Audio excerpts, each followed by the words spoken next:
ตอนนี้อาตมาจะนำญาติโยมเข้าถ้ำแล้วก็ทะลุไปอีกฝั่งหนึ่งอาจจะเดินไวสักหน่อยเรียกกันว่าเป็นถ้ำปลา วัดถ้ำวรารามชื่ออย่างนั้นใช่อยู่ตำบลเขาศกอำเภอพนม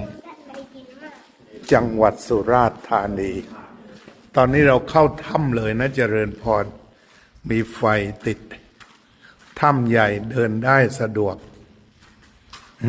เป็นถ้ำโบราณแล้วก็ถ้ำนี้ก็เป็นที่เก็บของโบราณเป็นเรียกว่าหลายร้อยหลายพันปีที่เขาขุดค้นพบได้ในถ้ำ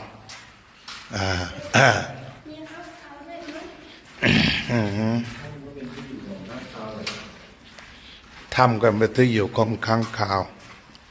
อันนี้ก็เป็นสถานที่ที่เขาวางของโบราณวัดถ้ำวรารามสวยจริงๆแล้วเราก็จะไปเจอถ้ำปลาใช่ไหมครับออกแล้วในทะลุออกมาแล้วถ้าเดินไปทางนั้นต่อจะเป็นทางออกอ๋อแล้วมันเลี้ยงปลาแล้ววะตรงนี้ใช่ครับตามมาเลยนะครับรู้สึกว่ามันจะเป็นสถานที่ล่องแพของชาวฝรั่งตอนอาตมาทุดงมาก็เรียกว่ามีกันเป็น100 คนตอนนั้น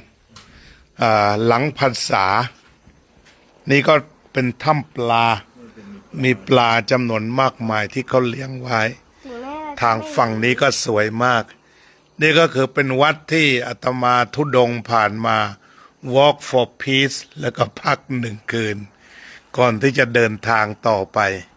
ตอนนี้ก็ถือว่าเป็นตีนเขาศกใช่ไหมครับเดี๋ยวเราก็จะได้ขึ้นเขาศกก็ตลอดเส้นทางถ้าเห็นของสวยก็จะฝากโยมรอชมกัน